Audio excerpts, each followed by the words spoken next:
My people, what is up? Roscoe here. This is the Lynx 3700 build for this year. It will earn a name, but it probably needs to be upside down in a tree well or a creek. What we're going over today is what do I do to my sled? Why do I run these parts? What changes do I make? Before I get into this, I want you guys to understand that the bone stock Lynx snowmobile is absolutely an amazing sled.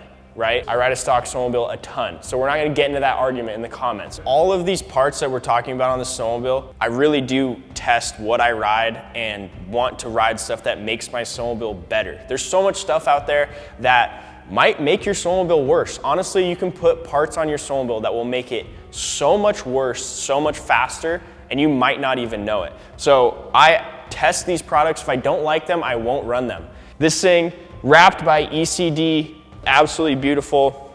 We got the bandana print inspired by Brett Reeder's Rampage bike, so he had a dope, but I won't get into it. We kind of took that inspiration, put some bandana on there, went a little bit risky with the color scheme. I'll be honest, it's continuing to grow on me. This sled will have a twin with a little bit longer track, so this is the 146 or the 3700. I will have a 154 3900. It will look a little bit different, and it's gonna be absolutely beautiful. We'll do another video on that one. The 146 craze is out of control. This thing, Turbo Lynx Shredder RE. Outfitted with the best OEM shocks, and then we decided we wanted to run air. First time I'm running Fox. It's been a few years since I've been on Fox, so we're stoked to be back on the full air Fox program. Infinite adjustability out of those. I have 3 adjustments, the QS3s down here on the front, so soft, medium, firm. Same, I have 3 adjustments on my rebound, evol chamber, main chamber, so I can really fine tune how that sled rides in the chatter all the way to the big hits. The rear shock on this thing is like this long, so it's gonna be really fun to play with that progression of that much air moving through the shock and like what it's gonna handle like and how it's gonna react. So that's new for this year from Fox. We're super stoked to be back on the lightweight Fox shocks. We're saving quite a bit of weight there as well. We also have the Ice Age Elevate spindles. I have a longer video talking about Elevate. I've been running that for a long time. Gets that sled up out of the snow, changes the pitch of the sled, raises your sled up an inch. So aesthetically, it looks really good. It also handles really well, especially in that like bad, gnarly side hilly stuff. It holds that edge better, more predictable. Salas King ski rubbers paired with the Ice Age spindle. You don't have that ski droop or chatter. That ski is a lot more stable, especially when it's kind of in the air on its own. That's the front end on it. This comes with a 2.5 inch track. We're gonna leave that. It's gonna absolutely eat in the little bit harder snow conditions.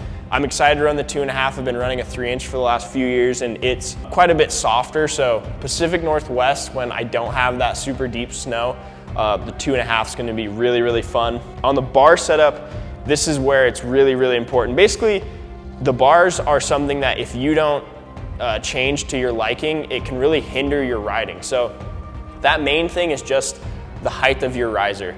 Now this is the Cheetah Factory 3.5 inch riser, and then I have like 3/4 of an inch on the bar rise as well. I have the small diameter bars with the small diameter grips because I do a lot of editing these days. I kind of get some arm pumps sometimes, I'll be completely honest with you. So we're dialed in on that. This is a new setup for me, so I'm testing which bar I like the most. So I might run a few different Cheetah bars this year and figure out like what bend do I like, what sweep. Tons of options for you guys, bar diameters, grips, all of that. So you can completely customize it to like what do you need. The other thing that we need to talk about is I'm running a Monster finger throttle this year. We're testing it out. Will I like it? I'm really excited about it. If you follow me closely, you know I love mountain bike, I love moto, and it's something that I've been really curious on. Like, is this something that I'm gonna love? I've been a standard thumb throttle guy my entire career, and the finger throttle just seems pretty intuitive to me, and so many guys are riding it that I'm ready to give it a shot, and I'm really excited about it. I think I'm gonna be stoked on it. So Monster coming through on not only the throttle steps, but I also have my kill switch and shot on Monster buttons. The fit and finish of the Monster stuff is something that's really impressed me, so just a beautiful cockpit setup that's super important.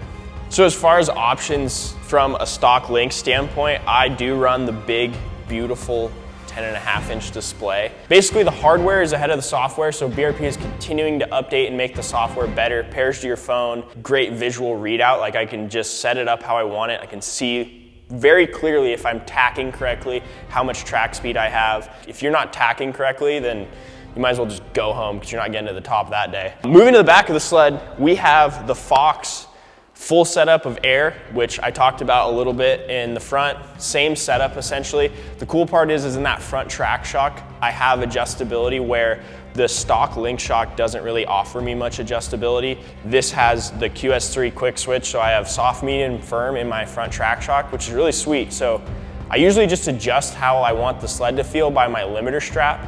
I typically run my 3900, which is the 54, in a one up from the bottom, so almost all the way out, but all the way out is a little bit too rowdy. This short guy, we're gonna play with it. We're gonna have to figure out, like, what do we want to run? I'm gonna start in that same length, and granted it is the play sled and the fun sled. Beyond the shocks, we have Ice Age Bomber rails. Hey, they're beautiful, blue anodized.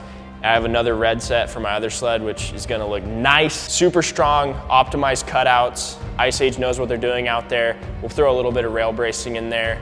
And if you're an aggressive rider, that's something that you should really look at no matter what sled you ride, because bending rails is like the absolute worst thing. And if you already bent some rails, I suggest hitting those guys up because they're usually actually cheaper than OEM replacements. And you can get some bombers, you can get some structure in there if you're an absolute sender. And then lastly, we have the Hellfire wheels, two-piece construction. So we have aluminum, plastic rings on those, and those just eliminate icing, kind of take the best of both worlds from a plastic wheel to a fully aluminum wheel and mesh them together. So super strong bearings back there that I can rely on when you land hard, land on the back of the sled. If you fold a wheel, it really, really sucks. So we only get a limited number of days on the snowmobile. I've said this before. Make sure that you're set up right, especially when it's deep. If you have to go home early, it sucks. So that's kind of it. I think I covered everything. Honestly, not a ton of mods on this sled. Power plant, bone stock, clutching stock, can stock, just all that stuff. Don't touch it, and just make a few minor tweaks to kind of adjust to my riding style and what I like to do. And if you're gonna do one thing to your snowmobile, if it's a Lynx, the suspension is pretty damn good, honestly, but you gotta get your cockpit set up correctly. Your handlebars, your grips, all this stuff will make your riding experience much better. I will do another video down the road of why that is so important. I won't get into it today, but the cockpit's super important. Suspension is also amazing. It'll make your ride way better. That's all I got for you guys. Let me know what you think. Are we vibing with the neutral colorway with the little blue pops? Are you a finger throttle guy or old school thumb throttle guy? We're gonna find out what I am this year. Thanks for watching, we'll see you later. Roscoe out.